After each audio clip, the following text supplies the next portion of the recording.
సాక్ష్యం ఏంటంటే నా జీవితంలో దేవుడు చేసిన మేలు. గతించిన 6 నెలల క్రిందట నేను ఇదే మందిరంలో కరెక్ట్గా ఐ థింక్ అది సెప్టెంబర్ 9 ఆ రోజు నేను ఇక్కడ మందిరానికి వచ్చాను. మందిరానికి వచ్చినప్పుడు ఆ రోజు సండే. మామూలుగా దేవుడు నాకు వాగ్దానం ఇచ్చి ఉన్నాడు ముందుగానే. గర్భము ధరించి ఆల్రెడీ ఆ సాక్ష్యం అంతా నా భర్త షేర్ చేశారు. అంతా నేను చెప్పదలుచుకోవట్లేదు. కానీ దేవుడు నా జీవితంలో చేసిన అద్భుతమైన కార్యం ఏంటంటే తన బిడ్డల్ని ఏర్పరచుకున్న వారికి ఆ సమయమందు దేవుడు ఒక మాట సెలవిస్తుంది కదా, ఆకాశము క్రింద ఉన్న ప్రతి దానికి ఒక సమయం కలదని. ఆ వాగ్దానంలో నా జీవితంలో నేను ప్రతి క్షణమున అనుభవించి ఉన్నాను. ఇప్పుడే సహోదరుడు గారు చెప్పి ఉన్న ప్రకారంగా అంటే రక్షణ పొందిన తర్వాత క్రీస్తులో నూతన సంతోషం అనే కాదు, ఎవ్రీ డే న్యూ బ్లెస్సింగ్స్. ప్రతిరోజు కొత్త బ్లెస్సింగ్స్ ఉంటూనే ఉంటాయి. అద్భుతాలు ఆయన బిడ్డల కొరకు చేస్తూనే ఉంటాడు. ఆ విధంగా దేవుడు నా జీవితంలో కూడా చేసిన అద్భుతం ఏంటంటే ఆయన చెప్పిన రీతిగా వాగ్దానం చేసిన వాడు నమ్మదగిన వాడు. హెబ్రీలకు రాసిన పత్రిక 10వ అధ్యాయం 35వ వచనము. ఇప్పుడే అంకుల్ చెప్పారు కదా, వేవేల మందికి నువ్వు తల్లి వధువు అని చెప్పేసి రిబ్కాను ఆ రోజు తన తల్లిదండ్రులు ఏ విధంగా దీవించి ఉన్నారు. బాప్తీసం తీసుకున్న రోజు నేను 2018 జనవరి 1వ తారీఖున నేను బాప్తీసం తీసుకున్నాను నెల్లూరులో. ఆ రోజున దేవుడు నాకు అనుగ్రహించిన వాగ్దానము, భూలోకంలోని జనములన్నీ నీ సంతానము వలన ఆశీర్వదించబడును. మరి అబ్రహాంకి ఎప్పుడు వాగ్దానం చేశారు? 75 సంవత్సరాలు అప్పుడు దేవుడు వాగ్దానం చేశారు.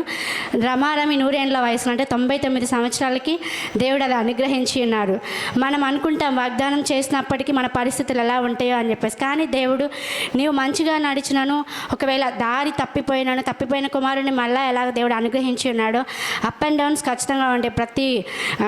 అదే క్రీస్తులో నడిచే వారికి అప్ అండ్ డౌన్స్ కాదు, కానీ మనం చూసి నడవాల్సిన దేవుణ్ణి మాత్రమే చూస్తూ ముందుకు వెళ్ళాలని చెప్పేసి అలా ఉన్నవారి పక్షంగా దేవుడు ఖచ్చితంగా అద్భుతాలు చేస్తాడు. ఆ విధంగా దేవుడు నాకు కూడా చక్కని భాగస్వామిని అనుగ్రహించారు, చక్కని కుటుంబాన్ని దేవుడు అనుగ్రహించి ఉన్నారు. ఆ విధంగా సెప్టెంబర్ 12వ తారీఖున ముందంతా బాగా ప్రేయర్ చేసుకున్నాను. నార్మల్ డెలివరీ అసలు ఇంకా నా భర్త నేనైతే దేవుని సన్నిధిలో ప్రతిరోజు అసలు ఆలోచన కూడా రాలేదు, సిజేరియన్ అనే థాట్ కూడా రాలేదు. దాన్ని అసలు ఎక్కించుకోలేదు. ఖచ్చితంగా నార్మల్ డెలివరీ. ఇంకా మా అత్తయ్య కానీ మా ఇంట్లో అందరూ ఖచ్చితంగా నార్మల్ డెలివరీనే అన్నారు. కానీ మనం అనుకున్నది కాదు, కానీ దేవుడు ఏదైతే సిద్ధపరుస్తాడో అది దేవుడు సిద్ధపరిస్తే ఖచ్చితంగా అది మంచి. అంటే ఇంకా మనం అనుకుంటాం మన ఆలోచన ప్రకారం ఆపరేషన్ సిజేరియనా అని, కానీ నేనైతే నార్మల్ డెలివరీ అనుకున్నాను. కానీ దేవుడు ఆపరేషన్ ద్వారా జరిగించి వెరీ సడన్గా కొన్ని దినములు అంటే నాకు 10వ తారీఖునే ఉమ్మనీరు పడిపోవడం జరిగింది. పడిపోయినా కానీ నాకు వెంటనే ఆ రోజు నాకు అర్థం కాలేదు. అంటే ఇంట్లో మా అత్తయ్య వాళ్ళకు కూడా నేను చెప్పలేదు. అప్పుడే కదా 9th మంత్ వచ్చింది, అప్పుడే డెలివరీ ఎందుకు అవుతుంది అని చెప్పేసి నేను డిలే చేశాను. ఆ రోజు మార్నింగ్ ఆఫీస్కి వెళ్దామని చెప్పేసి రెడీ అవుతున్నాను. పెయిన్ వస్తుందని 5 minutes రెస్ట్ తీసుకొని వెళ్దాం అనుకున్నాను. ఇంకా వచ్చిన పెయిన్కి నేను వెళ్ళలేకపోయాను ఆఫీస్కి, ఇంకా పెరిగిపోతూ ఉంది. ఆ రోజు ఈ పక్క రోజు నా సీమంతానికి అందరు రెడీ చేస్తూ ఉన్నారు ఇంట్లో అందరూ. నాకేమో పెయిన్ వస్తుంది, దాన్ని చెప్పకుండా నార్మల్ పెయిన్లే చిన్న పెయిన్స్ ఉంటాయి అని చెప్పేసి నేను దాన్ని కంట్రోల్ చేసుకుంటూ ఉన్నాను. ఇంకా ఈవినింగ్కి బాగా ఎక్కువైపోతూ ఉండేసరికి ఇంట్లో చెప్పాను. ఇంకా నైట్ 12 o'clock మేము సడన్గా హాస్పిటల్కి వెళ్ళినా అప్పుడు కూడా అక్కడ సీనియర్ నర్సులు ఉన్నారు. ఇది డెలివరీ పెయిన్స్ కాదని చెప్పేసి ఇంటికి పంపించేసారు. మళ్ళీ అంటే దేవుడు సీమంతాన్ని కూడా జరిగించాలని సిద్ధపరిచి ఉన్నారు నా జీవితంలో. ఆ పక్క రోజు సెప్టెంబర్ 11న పెయిన్స్ తోటే సీమంతం అంతా జరిగిపోయింది. ఆ రోజు ఇమీడియట్గా హాస్పిటల్కి వెళ్ళినా కానీ అక్కడ డాక్టర్ కూడా చెక్ చేసి నీకు ఇవి డెలివరీ పెయిన్స్ కాదమ్మా అని చెప్పారు. చెప్పిన తర్వాత కానీ నేను ఆ రోజు నా సీమంతం జరిగిన నేను స్టెప్స్ దిగుతున్నప్పుడు మా ఆడబిడ్డ తనతో అన్నాను, తను కూడా ఇవి డెలివరీ పెయిన్స్ కాదేమోలే అని. కానీ నాకు దేవుడు చెప్తా ఉన్నారు, నువ్వు దిగుతున్న ఈ స్టెప్స్ నెక్స్ట్ బిడ్డతో ఆ స్టెప్స్ ఎక్కుతావు అని చెప్పేసి నాకు చెప్పారు. అప్పుడు తనతో కూడా అన్నాను, ఏమో అర్థం కావట్లేదు, మా ఆడబిడ్డ తనను అర్థం కావట్లేదు ఆశ, దేవుడు ఏం చెప్తున్నారని చెప్పేసి. ఆ రోజు నాకైతే ఒక స్వరం వినిపించింది, ఆ దిగుతున్న స్టెప్స్ తోటి మళ్ళీ నువ్వు బిడ్డను ఎత్తుకొని ఆ స్టెప్స్ ఎక్కుతావని చెప్పారు. అంతే ఇంకా దిగడం హాస్పిటల్కి వెళ్ళినా డాక్టర్ కూడా చెప్పారు అవి నార్మల్ పెయిన్సే, డెలివరీ పెయిన్స్ కాదని. ఇంకా సరేలే ఇంటికి వెళ్ళిపోవచ్చేమో అనుకున్నాను. పక్క రోజు స్కాన్ తీసాక ఇక అసలు ఏం లేదమ్మా, ఉమ్మనీరు మొత్తం లీక్ అయిపోయింది, ఇమ్మీడియట్ సర్జరీ చేయాలి అని చెప్పారు.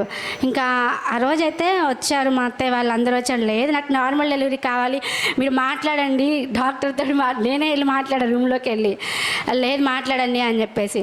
అయిపోయాక ఇంకా సరే ఆ రోజు 12వ తారీఖున సర్జరీ చేసి బాబు పుట్టారని చెప్పేసి చెప్పారు.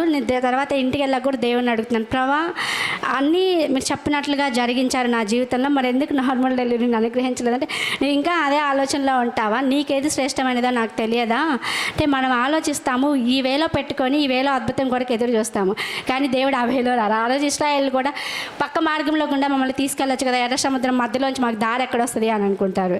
కానీ ఆపరేషన్ చేయించిన శక్తిని బలముని ఆరోగ్యం అనుగ్రహించేది సర్వోన్నతులైన దేవుడే అని చెప్పేసి నేను తర్వాత ఆయన వాక్యం చదువుతుండగా అది ఎక్స్పీరియన్స్ అయ్యాను. మరి ఈరోజు నా బిడ్డ కూడా దేవుని కృపని బట్టి మంచి ఆరోగ్యంతో ఉన్నారు. మరి ముఖ్యంగా దేవాది దేవునికి ఎనలేని కృతజ్ఞతాస్తుతులు. ప్రార్థించిన మీ అందరికీ, ప్రత్యేకంగా అంకుల్కి కూడా నా హృదయపూర్వకమైన వందనాలు తెలియజేస్తున్నాను. అలాగే బ్రదర్స్ కూడా ఎప్పుడు ఎంకరేజ్ చేస్తూ ఉంటారు, ఎలా హెల్త్ బాగుంది అని చెప్పేసి. నిజంగా దేవుడి కృపని బట్టి ప్రతి అద్భుతాన్ని నేను పొందుకోగలిగినాను. ఈ సాక్ష్యాన్ని దేవుడు మనందరి వినికిడిలో దీవించును గాక. ఆమేన్.